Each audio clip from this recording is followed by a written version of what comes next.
All right, we're on Zevachim, Perak Yud Aleph, Mishnah Hey. We're talking about the idea of kibus, of washing a beged.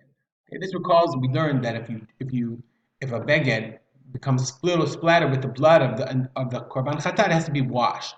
Similarly, if you use a kli cheres, if you use a vessel, an earthenware vessel, it has to be to cook the food, and it has to be destroyed. So the Mishnah says the following: Beged sheyatza chutz laklaim. So you have a beged.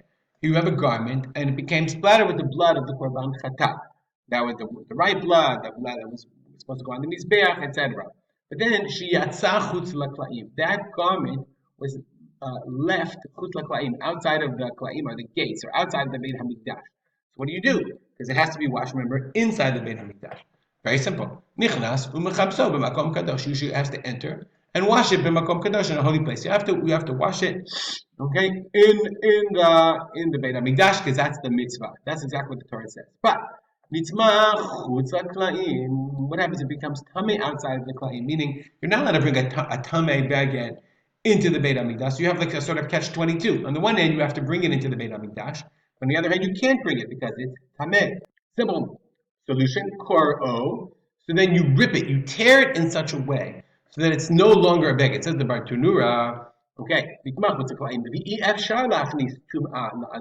bring tumah into the azara.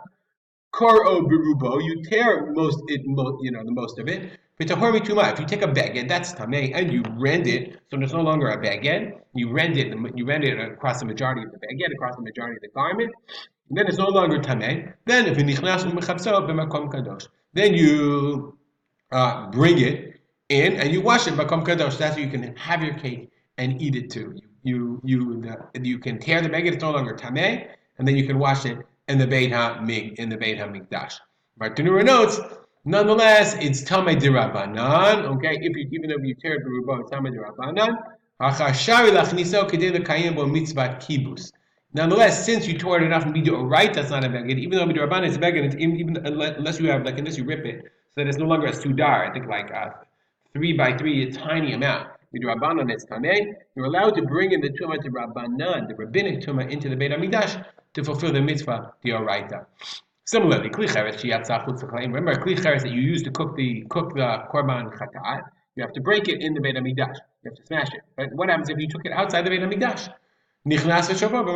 Similarly, you bring it back in and you break it in a holy place in the Beit Hamikdash. But if the kli cheres became tamei, you can't bring a tamei kli cheres into the Beit Hamikdash.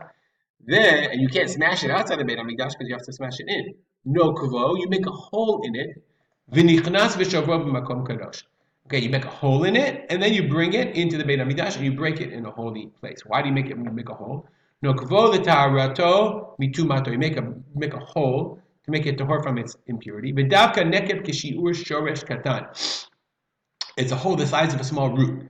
You have to thread a needle here because on the one hand, it has to be a hole that's big enough to allow a root in. So now it's no longer a holeless vessel, but it can't be so big that it's no longer a kli. You have